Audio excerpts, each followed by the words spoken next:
wanted to say a little bit about mindfulness of reality.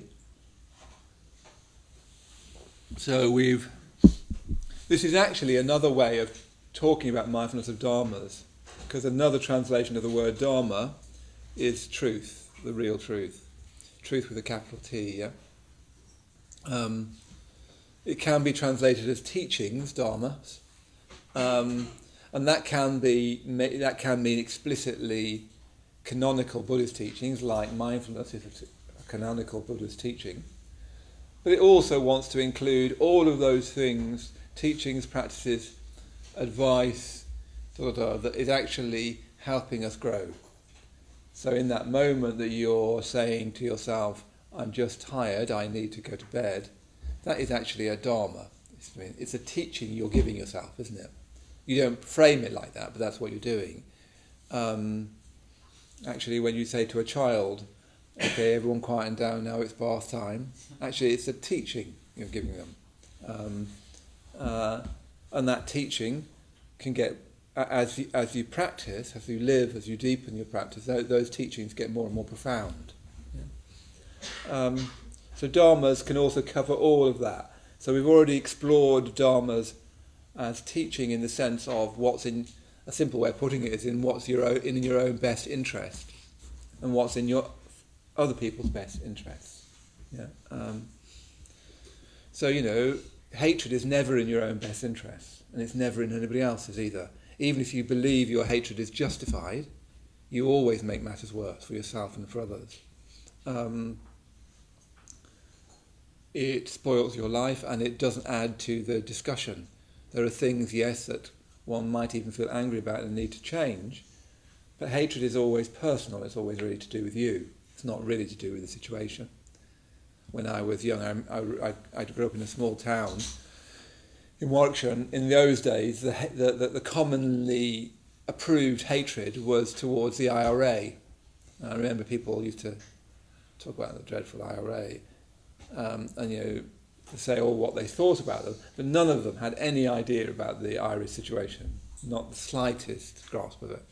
And that's different from condoning activities and so on, but really it was quite, even as a child I could feel that it was quite clearly issues for them. It was nothing to do with the IRA at all. It was to do with their own sense of impotence, their own sense of powerlessness, their own unwillingness to activate their own life. And then that easily gets transferred onto people you want to hate. Yeah. There is always someone we love to hate. In my day it used to be Mrs. Thatcher. I don't know who it is now. Theresa May, perhaps. I don't know. Anyway, so what I want to come on tonight is mindfulness of Dharma in this much greater sense of mindfulness of reality. Now, as soon as you start to talk about mindfulness of reality, you have that word reality. As soon as we do that, everybody goes, ooh, such a big word, isn't it? Reality. Where is it? And is it open after 10? Where is it? It's all. I mean, if I was saying before that the world is a distant metaphor, reality is a metaphor you never can arrive at, isn't it? Mindfulness of reality. There's actually no word in Buddhism that you can translate as reality, because actually that makes it a thing called reality that you can be aware of. And as soon as you have a thing called reality that you can be aware of, suggests there is such a thing as a you that can be such a thing as aware of, that can be with such a thing as reality. Yeah? All of those words are really problematic from a classic Buddhist philosophical point of view. So I'm not great at metaphysics. That gets me out of that one. What I wanted to do is start from my own experience, not to go on about it, but because I find it more useful to locate abstract thoughts like reality in actual experience, and then work from there if I can. Yeah. So I've had some experience of reality. I've had glimpses, smaller or larger.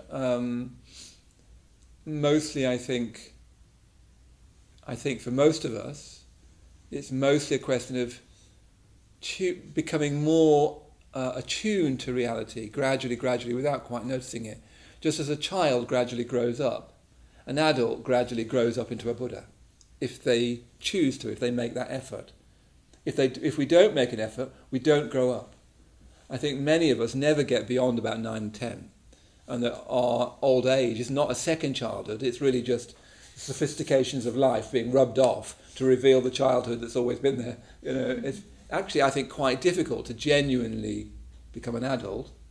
I think that's much more of a ideal than we tend to think. And then you can grow up from an adult to a Buddha.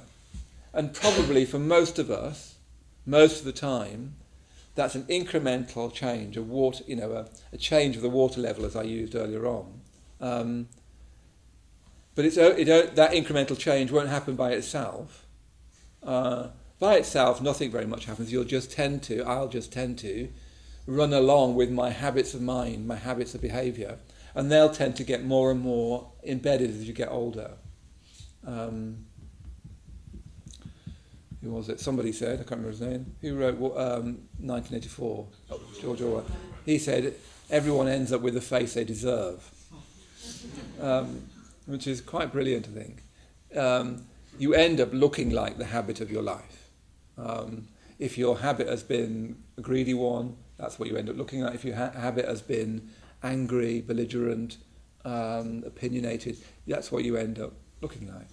If your habit has been one of loving kindness, patience, courage, altruism, that's what you end up looking like. It's really striking,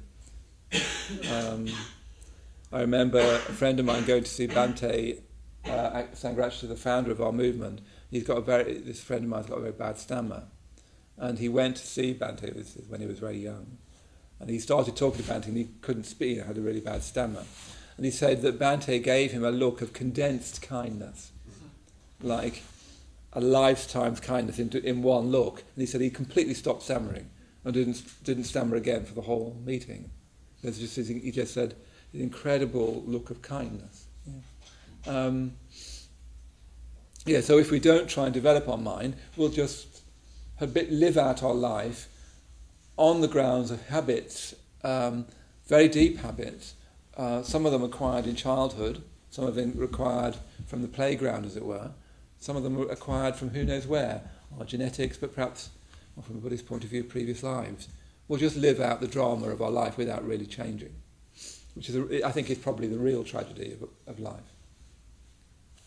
Anyway, I want to say something about this experience. So I think mostly my experience has been a gradual, baby step approach to reality. I feel I'm in my mid-50s. I feel only now my psyche sort of coming together in a certain sort of way. I feel I'm coming into my own now.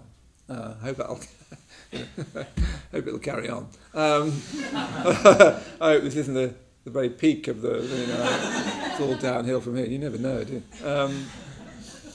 Partly we never know the trials that we're going to be confronted with, do we? We forget, for instance, old age. Death is a lark by comparison with old age. Old age goes on and on and on, and I think it's a great challenge waiting for us if we're fortunate enough to get there. So you never know what your consciousness is going to be trialed by. And with the state of the world at the moment, you really don't know what the next 50 years certainly will bring. It's a very, very dangerous situation we're in. Any road. Enough of that. So I have had one experience in particular, which I think of as being probably my strongest ever direct experience of reality, to use that clumsy and abstract word. And in the experience, it doesn't feel clumsy or abstract.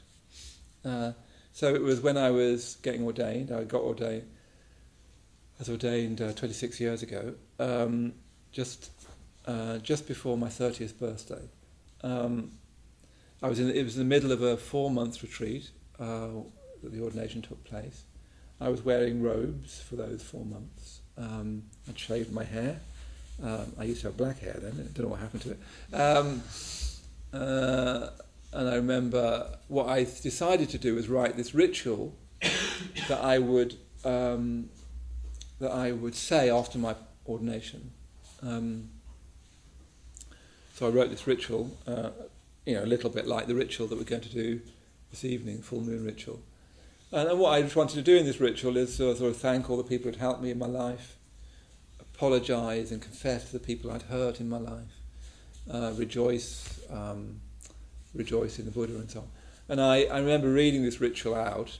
I was on my own after the ordination. I read this ritual out. And as soon as I finished the ritual, it wasn't to do with the quality of the verses, as it were, which were, unpublishable, anyone's estimation. But at the end of the ritual, I closed my eyes, and then, looking back, I didn't realise it at the time quite, had this experience of, what Buddhism might call something like how things really are. It's probably a better term for it. Even that doesn't quite capture it. So what I experienced, you can never quite say what the actual experience was, but what I remember is my metaphor for the experience that I had. The experience itself is like a sort of, it's a vision experience, a visionary experience, full-out visionary experience, which when you're having them, you don't have a sense of yourself in the way you normally do at all. You don't have a sense of, there's no space or time, there's no inner and outer. That actually seems absurd, in the sense of childish, a childish misconception. So what I remember, I don't really remember, I sort of remember the experience. It's a sort of bit like all the things that you think are barriers, these walls, the floor, the ceiling, this evening, Wednesday in December, me, my age, my childhood in Warwickshire, my gender, all of those sort of things, all the things that are effectively kind of barriers, they all just drop away, completely drop away. And you're left in this experience which is a huge relief, actually, an incredible sense of relief. And the sort of metaphor that immediately came to mind as I was sort of moving away from that experience, I don't know how long that experience lasted because it wasn't in time. Could have been, I don't know, I have no idea. It wasn't like I sat there for the night. But it could have been, not literally, but the whole time sense changed to a degree that there really wasn't time, effectively. Sort of was space, interestingly, but not time. I think space is even more difficult to step out of. Anyway, what I experienced was, I had this metaphor, which was, it was like some kind of God or beautiful figure that I couldn't see, sort of had tapped me on the shoulder and had shown me that I'd been looking down the wrong end of a telescope. It was just like that all of my life I was looking down at the wrong end of the telescope, and I thought what I was seeing was reality. I thought what I was seeing was real. I thought that that's how it was, small and cramped, long way off. I thought that's how I was. I thought I was a problem. I very much grew up with that, a sense that I was a problem in some way and that I needed to work out the problem of me, and I assumed that problem was psychological. I thought life was a problem.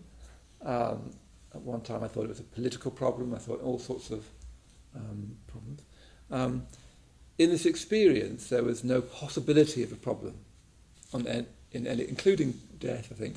There was that life, that at its deepest point, there is no problem about anything and couldn't conceivably be one.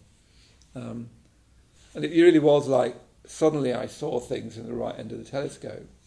And I remember feeling this incredible sense of, just how silly. I'd just got it wrong. I'd really got, when I say wrong, when I say it, I mean the whole thing, this whole being human and what it meant, the whole parameters that I believed I existed in, I'd misperceived them all. I'd misunderstood my situation. I thought I really was in a world of time and space. I thought I really was a separate individual in relationship to that world. I thought that when I died, I would be sort of torn out of that world, etc., etc. And those are pre-conscious beliefs that you don't know you have. I experienced, in other words, a wholly new consciousness in which the things that normally are barriers, space and time, inner and outer, you and me, and which I believe to be givens in life, ineluctable givens, how things are, I experience them as not being remotely how things are. A bit like you'd been looking at a painting, thinking it was a window, looking out, and then you realise it's just a painting. Like you saw a painting, and in that painting was this terrifying tiger with great big jaws, and then you suddenly realise, oh no, it's just a painting of a tiger, that's all. And that sense of, I've just misperceived. Things that I thought were frightening and problem weren't so. So do you see that when you have that kind of experience, even for a moment, what happened is it closed. Vision experiences open up like that and then they close down. The important thing is not the vision experience so much as what you do with it. Because then my life becomes a question of transforming myself in accordance with that vision. Vision experiences aren't uncommon. If you go online, there's lots of people who've had them. In some ways, I think they can be even made too much of, weirdly. It's what you do day to day that matters. But what that does, those vision experiences, is it makes you understand the point of practicing mindfulness, the point of all the things that we've been trying to do. It's not easy to practice mindfulness. You understand, oh yes, there is an incredible good that I'm trying to move towards, symbolised by the Buddha figure. It's not just that I'm trying to be me, but more mindful, valuable though that might be. It's not that I'm just trying to be a more relaxed, chilled out, kind of mindful, well-running me. From that point of view, even that, you as a very happy, utter ice cold, really, which actually, frankly, is a fantasy, I think, a mindfulness fantasy. Even the idea of that, even if it did exist, is really quite trivial. So do you see, if I talk about it like that, I think it is more useful than talking about reality, which nobody knows what it is. It's, in this vision experience, it's a direct experience of, and it feels much, much truer than your everyday experience. And it's like waking up. It's like sort of realising that you've just been dreaming your life and you just sort of wake up, except for it's much more active than that. And then what happened is this experience, it just then closed, and I went back to my, 29-year-old, slightly neurotic self, worrying about the name I'd just been given, because of the ordination, you're given your name. I was given my name, Maitreya Bandhu. And I just went back to thinking, because Maitreya Bandhu means friendly friend or something like that. And I remember thinking, my friends won't think I'm friendly. No. I just went back to good old-fashioned me. And there you go, sort of thing. I think actually it's had a massive effect on my life without me quite realising, but quite often you don't realise the effects of things until much later. I think actually my experience of seeing my grandmother dead when I was a child, I was only about 8, I think that's had a huge effect on my life. Because I have this sense, that sense of, this is like really, really important, this issue, and it's really clear that nobody knows what's happened here. I think that might have been the start of what got me here. Interesting, my brother was there. He's not here. But that sense that, hang on, this is like massive. Like, even as a child I thought, crikey, this is like, this questions everything. And I had this instinct that my parents didn't know anything about it, and that we were equal in that moment. So sometimes the path of what we call the Dharma, the path of those teachings, start then. So that's a bit of a picture of where we're trying to go. It's a wholly new way of being in the world. And the Buddha, from all accounts, the Buddha seemed to have access to that experience at will. What's even more mystical is he has that, and then he can do things like get up and eat, and talk to unruly monks. There's lots of situations where you get arguing monks, for instance. He teaches prostitutes, kings, beggars, mass murderers. He spends the next, 50 years, whatever it is, walking barefoot around India, teaching people how to become enlightened. He doesn't just sit there in that state.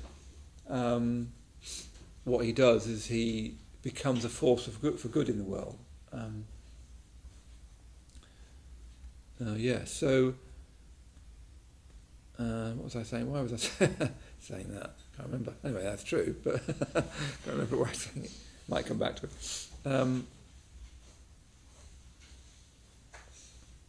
So that's where we're trying to. That's sort of where we're trying to go. That's a Buddhist vision of what we're being mindful for, to live a much, much bigger life, without which we're never quite happy, without which we feel that sense of limitation and shallowness and pain even. But to move towards is difficult, it's difficult. Difficult but possible. You can make progress. Fame doesn't work, money doesn't work. Even research now is showing you, as if we needed it, that money doesn't work. Fame just makes you miserable. The world just doesn't work. It doesn't do what you intrinsically want, which is to be fulfilled and happy all the time. That's right. The Buddha was that, had that sort of experience, and he could do all the things he needed to do. He is this remarkable figure, the new figure in history, where you have an enlightened human being. It's not a god, but not a human being as we usually understand them. That's where the whole of all this starts.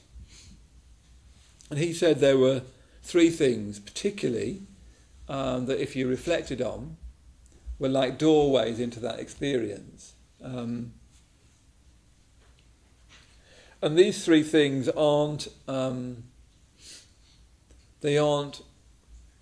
descriptions of reality. They're the effect of reality pressing on you from your side, if you see what I mean. They're how the way things are appear to you with your childlike consciousness. They're you saying, nobody wants me. They're not reality itself. They're called the three marks of conditioned experience, or often three lakshanas. But they're not saying this is what reality is. They're saying if you usefully reflect on these, and by reflect I mean meditatively turn over on the basis of a life given to that, then they open up these experiences.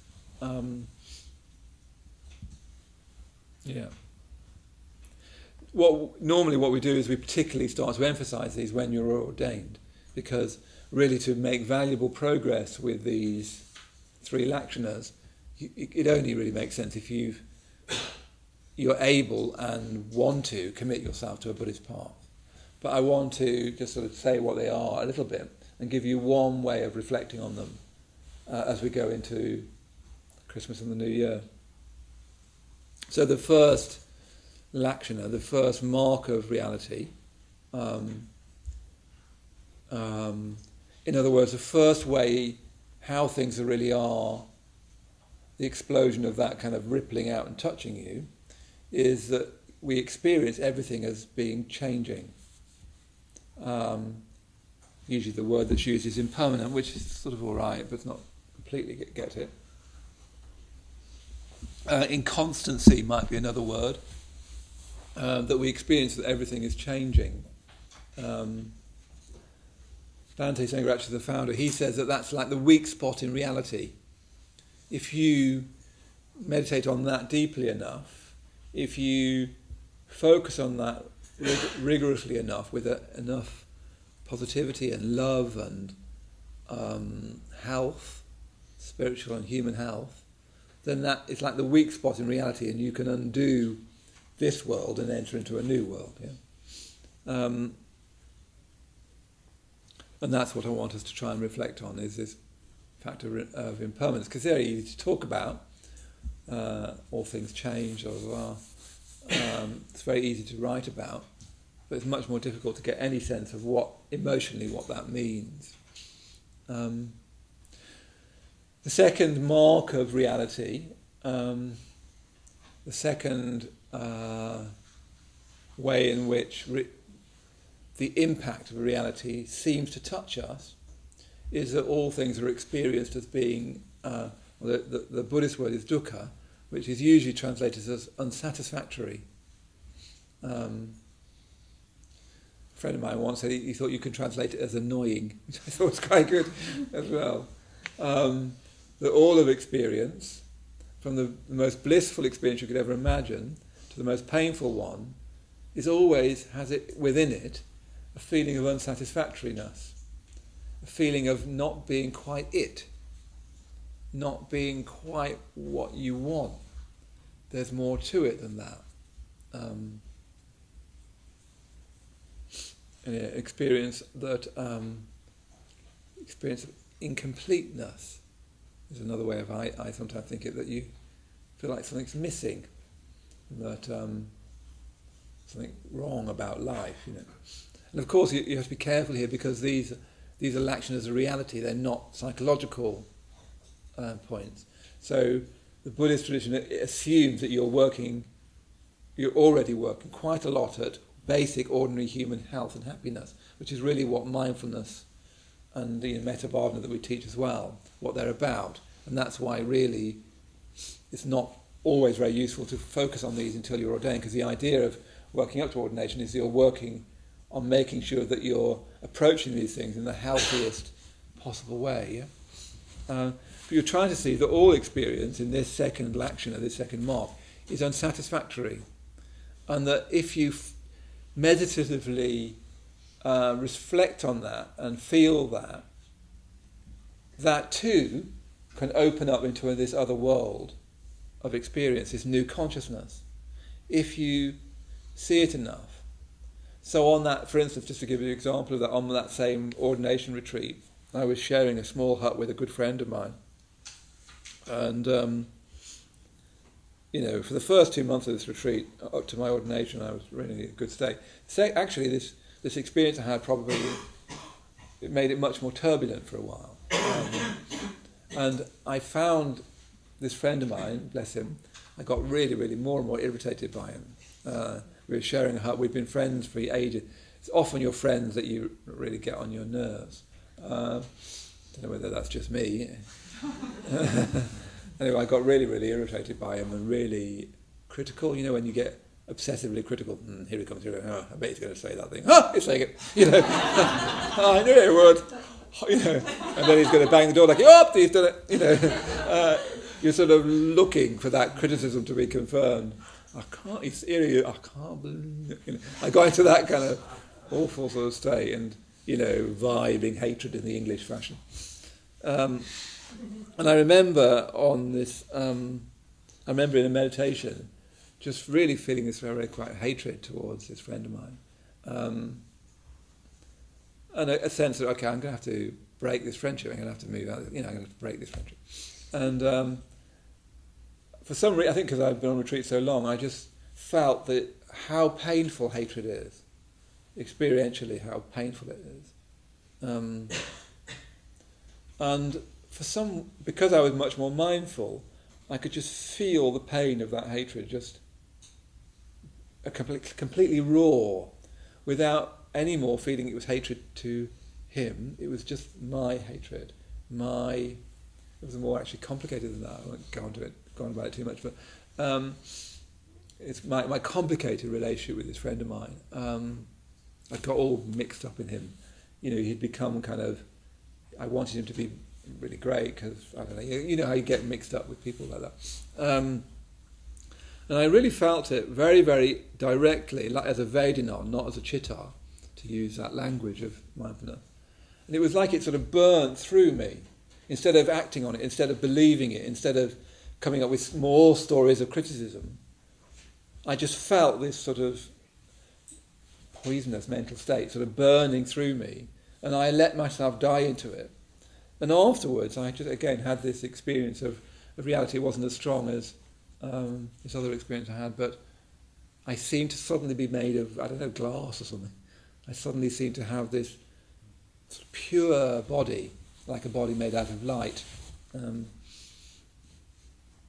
actually that did affect my attitude to this friend of mine. It was enough to turn my mind away from this very critical state. So that's the second mark of dukkha, that things are unsatisfactory. I won't go on about it.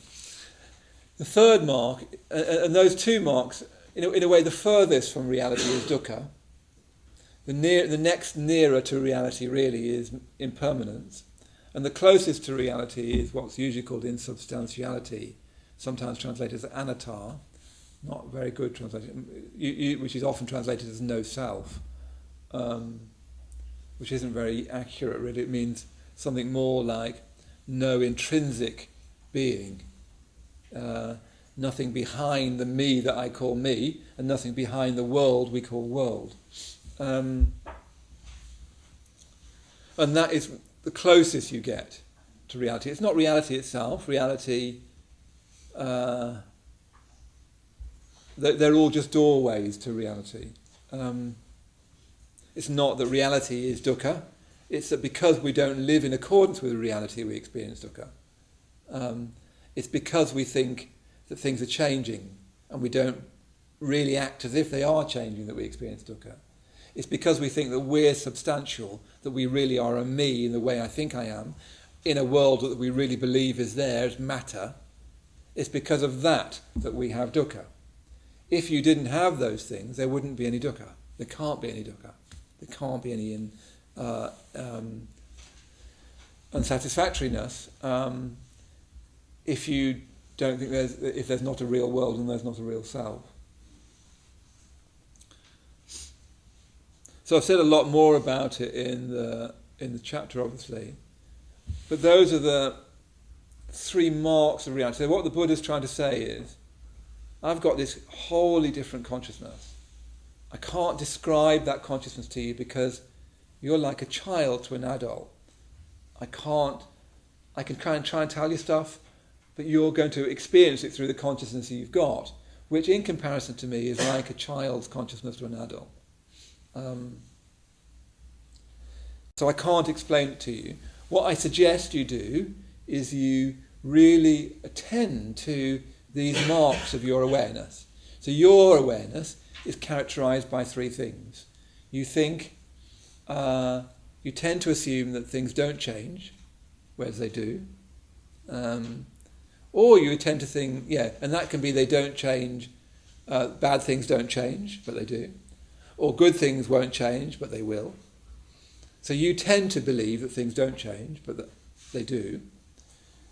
You tend to think, because you don't realise that things change, and therefore you can't have anything, you cause yourself pain.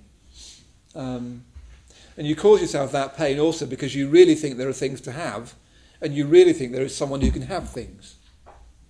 So just see how he's trying to say, that's what's marking your ordinary consciousness. If you were to see through those marks, if you were to reflect on them in a certain sort of way and see through them, you discover the consciousness that I live in, if you see what I mean, which is beyond them. Yeah? So that's what the Buddha would be trying to say, except for it would be much better if it was a Buddha teaching, because you'd actually get the sense of where him embodying an utterly different perspective on life.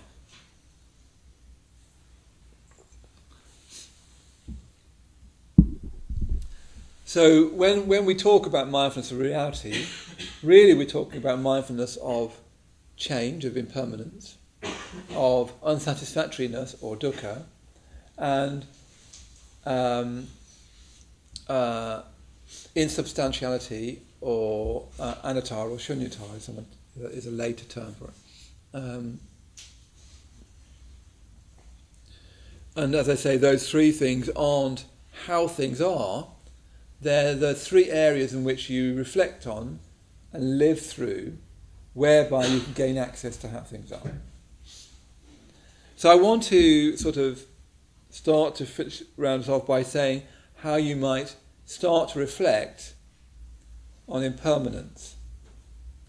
Because all of these things are kind of easy to think about. I mean, actually, they're not even that easy to think about when you try and actually genuinely think, but they're easy to talk about or chat about. But the thing you're trying to get is an actual sense of what the Buddha is trying to say. I mean, it's interesting that quite a few people come to the centre because of impermanence. Something that they thought was permanent has been shown up to be impermanent. The love affair ends, a beloved parent dies, what you thought was trustworthy and dependable turns out not to be. What you'd thought to be permanent without really consciously thinking that turns out to be impermanent. It's often the reason why people come along. Sometimes around death, particularly, at least the death of others. Who knows about the death of yourself? If someone close to you dies, spiritually it's a great opportunity. Sounds rather unpleasant to put it in that way. I don't mean it in quite the way that sounds. Actually, it's a massive teaching. It's the Dharma when someone dies. Just as when my grandmother died, it was a teaching. It was a teaching I couldn't make any sense of, and I'm still trying to make sense of that. What we've done in the West is we've hidden death away. We've sanitized it. I think I said here, didn't I? I went to a secular funeral recently, and I was horrified by the fact that the person leading the funeral clearly had nothing to say about death. In fact, even though the dead body was in the room, nobody made any reference to the coffin at all, and nobody seemed to know what. Literally, there was a dead body in the room. It wasn't an elephant under the carpet; it was a dead body in the room. Nobody even mentioned inside this casket is and wow, what does that mean? Because he died really, really suddenly, and he was just about to finish his next book.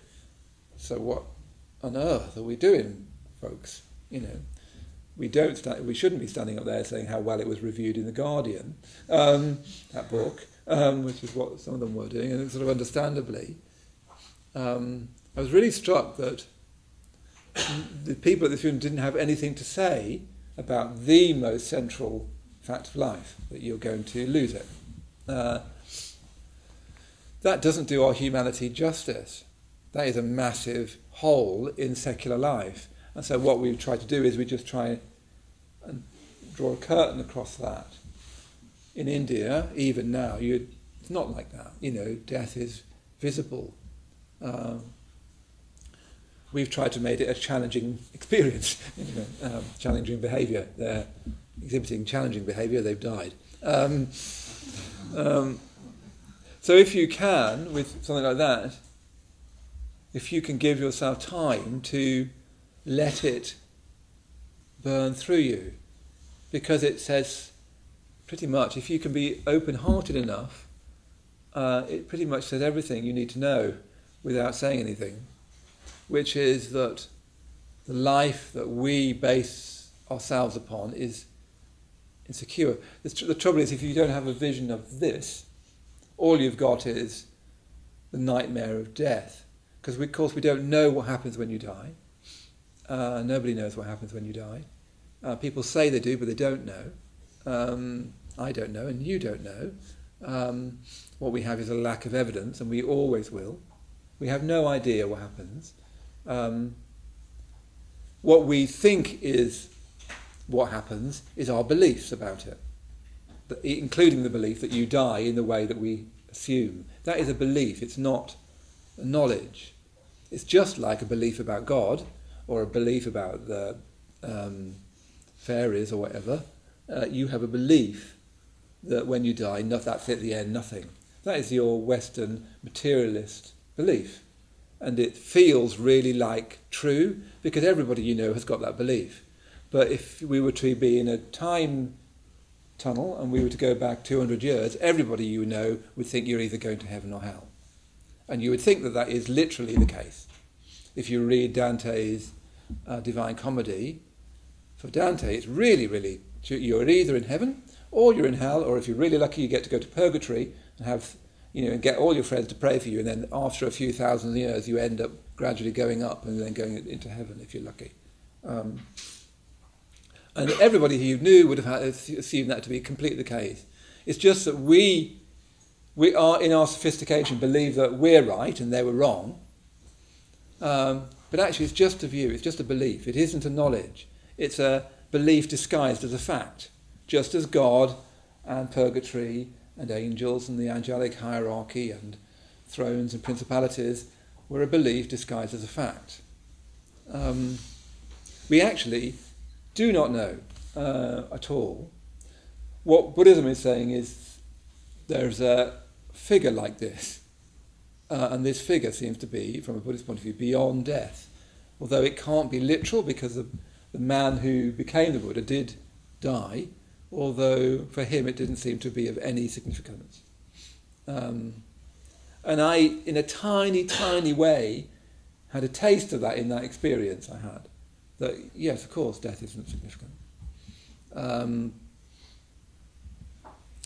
Anyway, so if someone, often the great teacher is your life, you don't need to think about death. All you need to do is allow yourself to be near it and not turn away from it, not turn your head.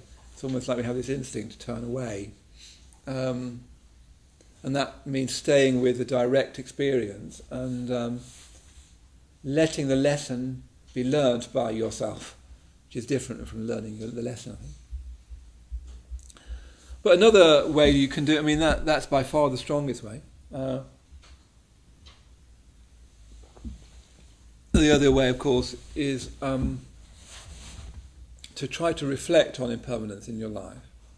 So I'll finish with this sort of fairly simple way of doing it, which is worth doing. I've been doing it a bit myself recently, particularly was on my solitary retreat, and a bit since I've been back. So, for instance, before I went on solitary retreat, it was in Spain, and I was on a retreat for 2 weeks, and I went down to the coast and was swimming in the sea without my glasses on, so everything looked beautifully blurry. And I remember swimming in the sea and looking up at the houses, the beautifully brightly painted houses at the south of Spain. Lovely colours, cinnamon and pink, and very beautiful. And so I had this very physical experience. There I was, submerged in water, swimming. Swimming is too grand a term, actually. It's sort of doing like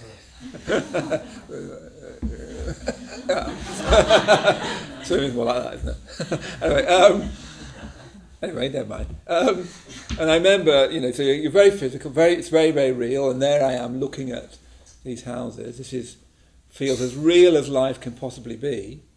And then literally that afternoon, I was up a mountain in a little hut on my own, and would be for 2 weeks.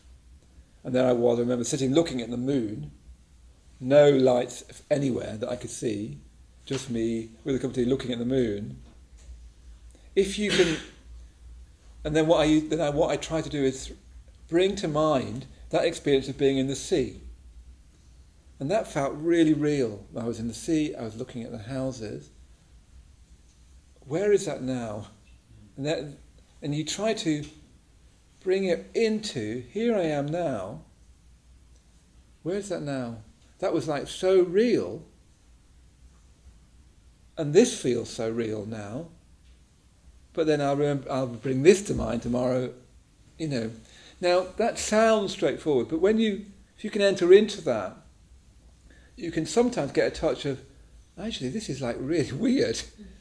What I thought to be real, in every sense, physical experiences, thoughts, bodies, sights, sounds, When I bring it back into another set of thoughts, sights, etc., seems unreal. Like recently I was in an accident emergency, not just last week, with Alex, who's only 10, and she's very frightened to go, and she had, doing a long story, she was fine, but she was very frightened to go there. She said to me, "Am I going to die?" Interestingly. I was terribly worried about her. And there you are in accident emergency. It's a sort of quite grim place. Actually, luckily though, we were in Miners accident and emergency, which is much nicer than Majors. As we were going in, this guy was being arrested, having handcuffs on, blood everywhere. Of course, that was the bit Alex was most interested in. And he had blood, and she had handcuffs, and his name was Gary, and the police were saying, she remembered it in great detail. I said, "Well, you've got some stories for school, she was much more interested in that. That was like a high point. I was trying to shield her. Now we're living. But there I was, and I was in that experience. How you can, and we were there waiting there only for 3 hours, which isn't that long for that. But then the next day I was coming back on the tube. All that was over. It was all going to be fine. And that felt really real and worrying when it was happening. And there I am on the tube. And even that feels unreal. Yeah? So see if you can do that, especially when something either is unpleasant, like waiting in an A&E, or something really, really pleasant that you think, this is fantastic, this is the meaning of my life. Sort of try to get right up to the experience itself, really feel it, and keep it to bring back later, if you see what I mean. And then in your meditation, or just at another time when you're on the tube, or you're on the loo, or wherever it is, bring that experience back into this experience.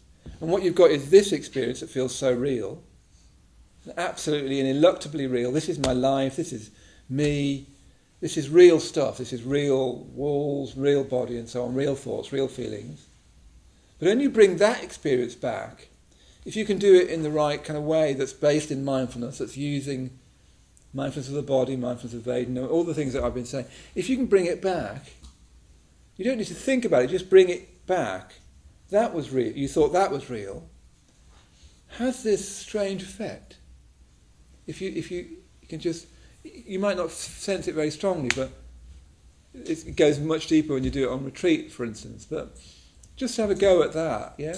So, especially in your week where something fleshes up to you, something is really either really lovely. This is great. Walking back from the cinema with your girlfriend or boyfriend, or I'm planning to see Star Wars on Saturday night. That'd be good, wouldn't it? Because it's gold mine for Buddhist teaching. It's my last cinema experience before I go on retreat, which of course I'm trying to move away from the world, but it's nice to have a bit of stuff. So and going up with my friends, I'll be enjoying that. Try and keep something of that experience, and then in another experience try to bring that into it.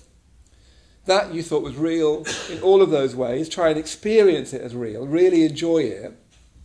Chatting to your friends on the way back, the city lights, the and so on, and the sounds, the body sense, the emotions, and then try to bring that in to another experience that you're having.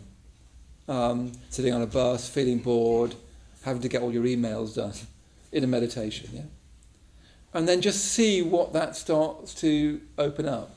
It's not primarily to do with thinking stuff like things are impermanent. That usually doesn't do very much. It's just ideas, that's just thoughts. We try to do something much more mysterious and even mystical than that. Yeah.